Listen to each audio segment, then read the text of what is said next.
Good evening. I'm Roy Bowden, and a grateful alcoholic. My home group is just for today in Fort Lauderdale, and today happened to be the best day of my life. And I don't know of any time I've shook worse than I do tonight, except one time, and that was in 1956 when I was waiting for my soon-to-become wife walking down the aisle.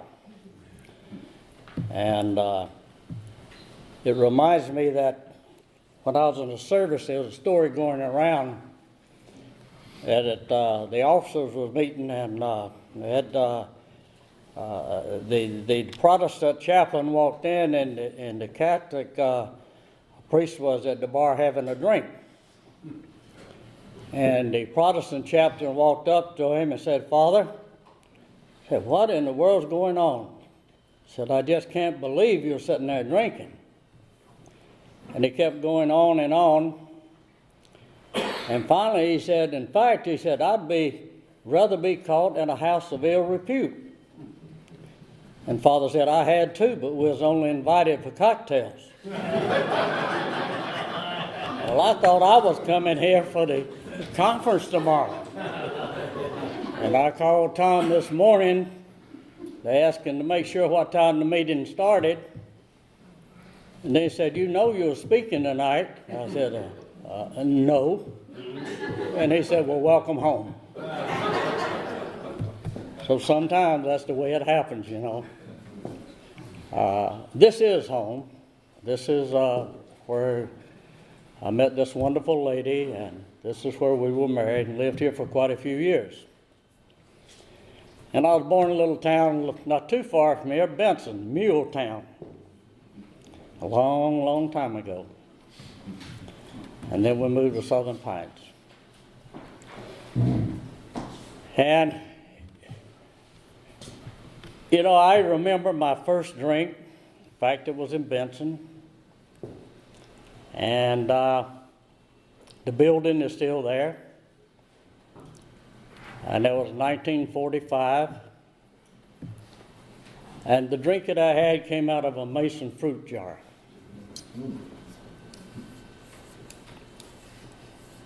And oh, was that hot stuff.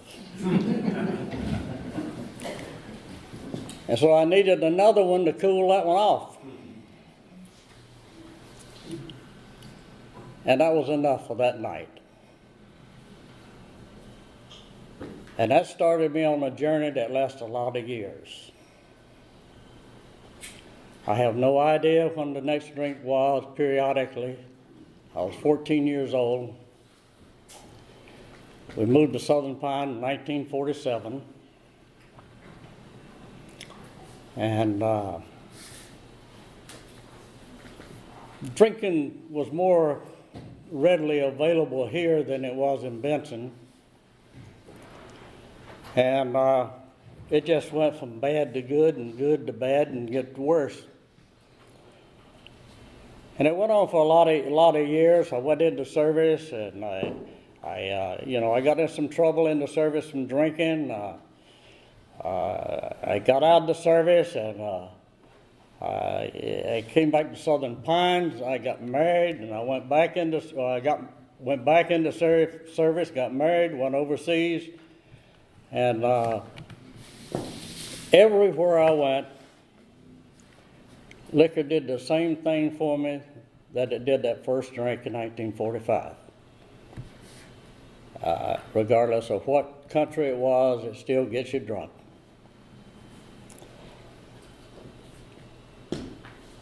I had a career in the service that ended in 1971.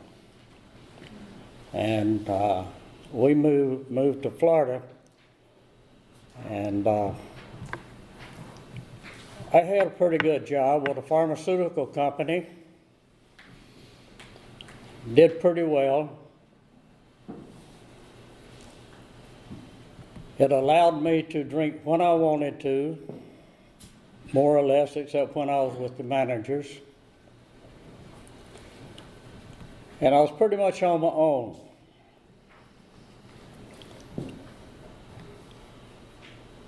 And as time went on, the drinking progressed to a point that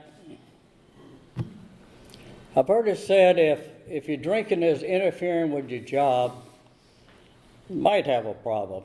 But if your job is interfering with your drinking, you definitely have a problem.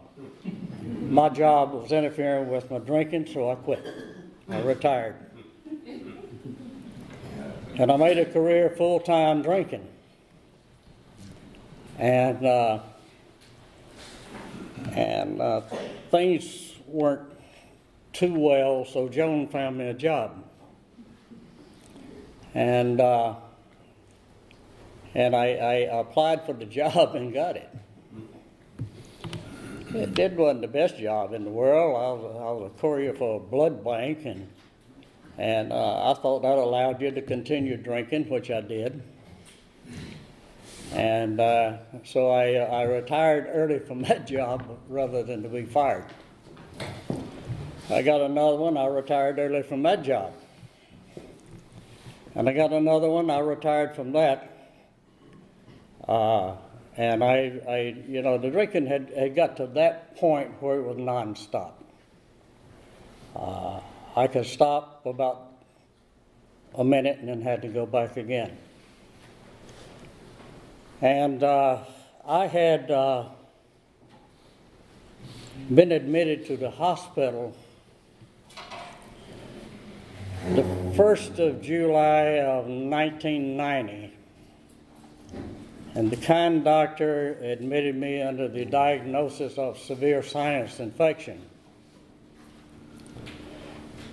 But that really wasn't the real problem. What happened was that I was supposed to be going to work that morning, and I stopped to have breakfast, and I had about 3 triple shots. And I remember walking out to my little Honda and started to work. And the next thing I knew, Joan was driving me to the doctor's office, and I came to.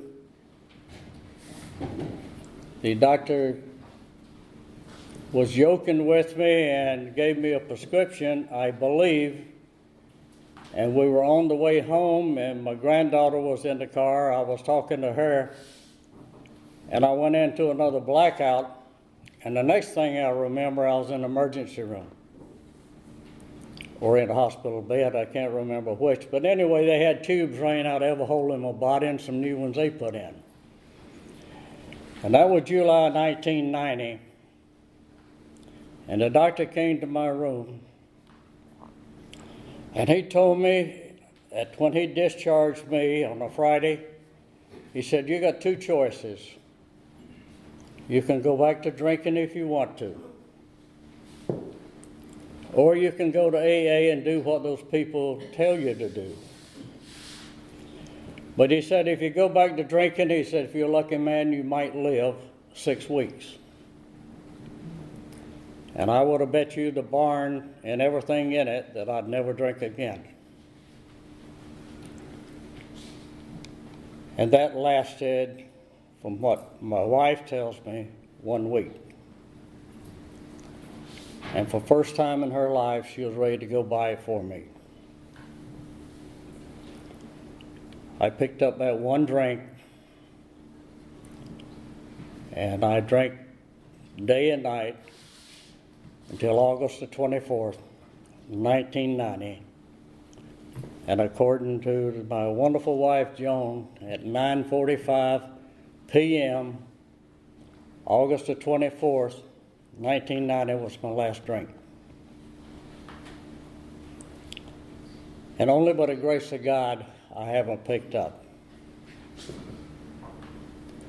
Because on all my own devices, I can't stop. I did a 29-day program. My counselor said I usually advise people going to AA 3 nights a week, 3 days a week. In your case, I think you better go to one every day.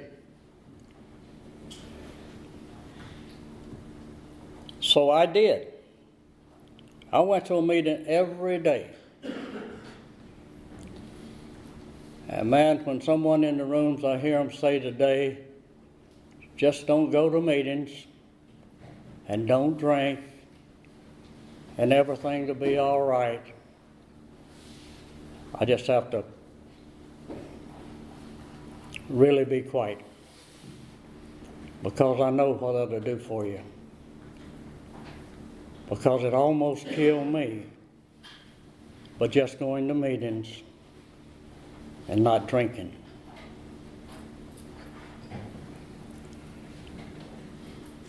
I went to these meetings once a day, sometimes 3 times a day on the weekends, gave the lip service,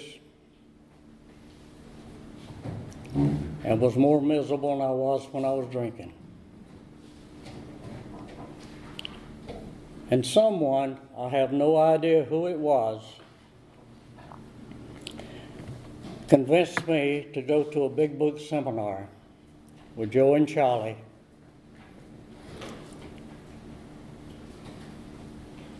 Unwillingly, I think I went. Well, those 2 guys turned my life around. They told me things that no one else in the room, and I know I was mixed up with some wrong people, that I had never heard before. They explained things that I could understand. And so my first sponsor I got rid of. His name was Roy. And I latched on to another guy and I asked him, would he please help me? And he said, I will do until a better one comes along.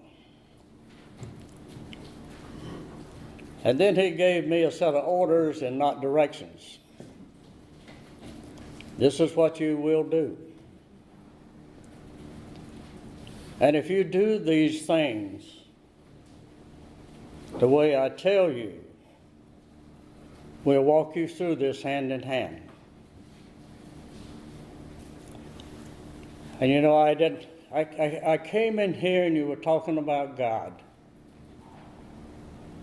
And I know deep down I believed in God, but I didn't believe that God was going to help me, because prior to going into treatment, some of this information comes from Joan, but I was bare butt in my house, our house, holding on to a quart of liquor, crying on my knees. God made me quit drinking. And I kept right on drinking. So you start talking about God, I couldn't buy it. Or wouldn't buy it. But this character said, this is what you will do. And so I did it. And I did it. And I did it. Another thing happened. But I am not going back to him and tell him that it's not working. Because when he talked to me, he used barroom language he knew that I would understand, and I didn't want to hear it again. So I kept doing it. And I kept doing it, and the miracle happened. And the miracle was that the obsession for a drink was lifted from me, and I cannot tell you when, what day it was, but it was lifted and has never returned. Prior to that, I was in the rooms of Alcoholics Anonymous, going to meetings, not drinking, and dying. But as a result of doing things I had no belief in, had no faith in, and sure nothing was going to happen, the miracle happened, that obsession was lifted from me. And through good sponsorship, I became very active in my group. And I got interested in the big book, and I was led into it in a way that I could understand. And when I got here, my brain was in bad shape, because when I was in treatment, they did lots and lots of outside workup on me. Called in specialists, neurologists. Neurologists said if I had to guess your age, by the reports that I got, you would be 85 years old. I wasn't quite 60 at that time. And he said, you're one heartbeat away from a wet brain. I had paralysis in the left side, partial paralysis. And he told me I wasn't out of the woods yet. And thank God that I'm here tonight. No paralysis. It's undebatable about the wet brain, but that's at least it's better than it was. But the shape that I was in when I got here, when I got to better rebuilding a foundation, I couldn't quite understand it. I hadn't progressed that far in the program of recovery. So there's a printout that came out in, I think it was a Grapevine many years ago, of the 3 little pigs and alcoholism. And he told me that story about the 3 little pigs that I'd heard it for so many times when I was a kid. And a lot of us have heard it, maybe some of you haven't, but the first little pig built him a house real fast, and it went boom. The second one pretty much did the same thing, and the third one built a house out of the finest material he could find in the woods. He built a foundation that would stand up under the biggest, baddest bad wolf in the forest, and he survived.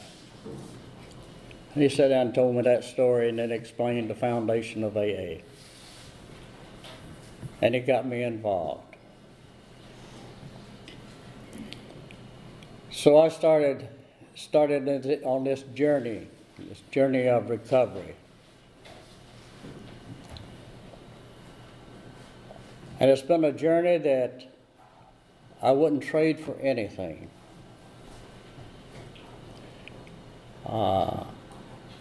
My first 2 years on that journey, I wasn't sponsoring anyone.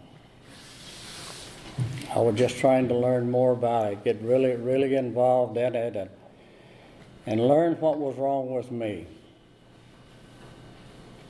But prior to that, I had a guy who was in treatment, came in right after I did, and he came up and asked me would I be his sponsor. And not knowing any better, I said, well, I'll tell you what I'm having to do. And he flatly said to Roy, he said, if I got to do what you do, he said, I'm going to go get drunk. He didn't do what I did. But he got involved in AA, and some things he did a lot more. He did things that I don't like in AA. And he was very good. And he passed away last year of cancer at 22 years, continuous sobriety. A wonderful man. And I don't take any credit for that. Coming in here not believing in God, not believing in a higher power, but yet doing the things that I had no belief in. Things I didn't believe in, the miracles began to happen in my life. And they continue to happen.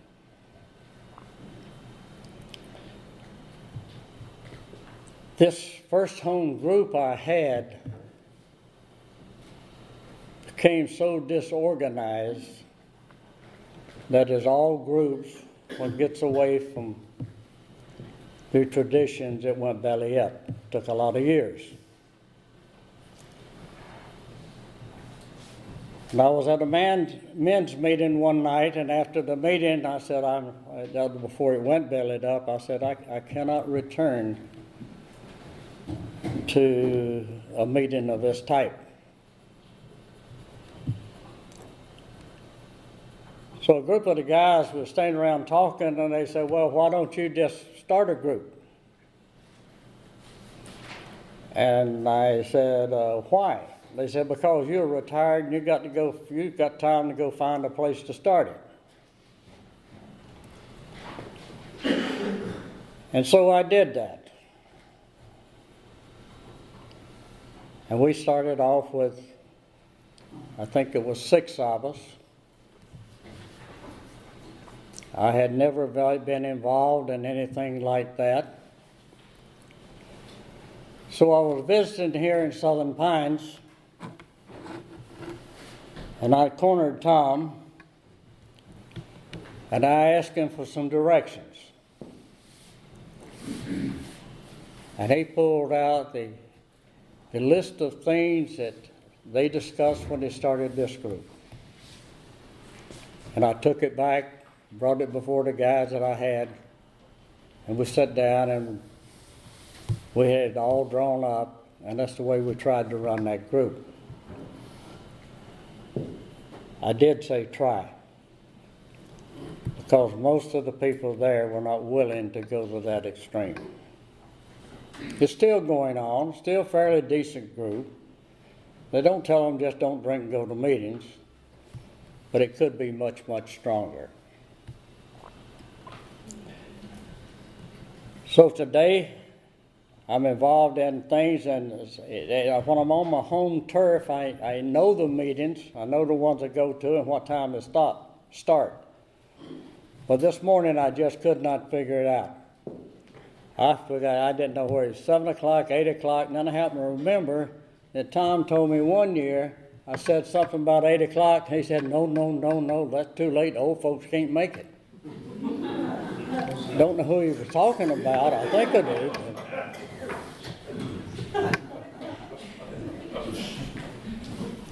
So I called Tom this morning, and he gave me the news. You know, it's always good to come back here. I have a lot of fond memories of Southern Pines. I remember, I think this is the right direction, where the little wooden church used to be. Well, there were my mother and father. It's all torn down now. And now to cover the whole block. So to life today, you know, I can go anywhere on God's earth and meet friends, not associates. Prior to it, I could go anywhere on God's earth and meet associates as long as the money was available. But today I don't need the money. I don't need it. It's a necessary part of life, and I have to have it. I go to my home group every Monday night. I participate in my home group. I was asked by a minister to start a group. He wanted a group started in his church. I helped start that group. And then I got involved in a few other things that we started. We do those, and then we do intense study of the big book. And I go to a step meeting on Thursday nights. And last year, a group of Al-Anons approached me, and one of my sponsees, it's excellent person. And they wanted to know how they could start a big book study for Al-Anon. They said they couldn't call it Al-Anon, they couldn't have it at an Al-Anon meeting, but how could they get together? They said, we can't do it. I said, yes, you can. So what they did, they come and they approached us and wanted us to start it for them, or start a meeting for them and give them guidance through to get on the road. So So Joe and I, we do that on Friday night for the first year. We told them they better be prepared to take it over after the first year. And my friend Joe's in the hospital tonight. He's going in for surgery tomorrow, but it looks good. So, I talked to Joe this morning or this afternoon, and he's not feeling too well. He's all sedated for surgery tomorrow. But those are the things I do. And when I came in here into AA and really got serious about it, prior to coming in here, all I could do was drink, cause trouble. And when I drink, I like to drive fast. I like to be Daytona 500, Dale Sr.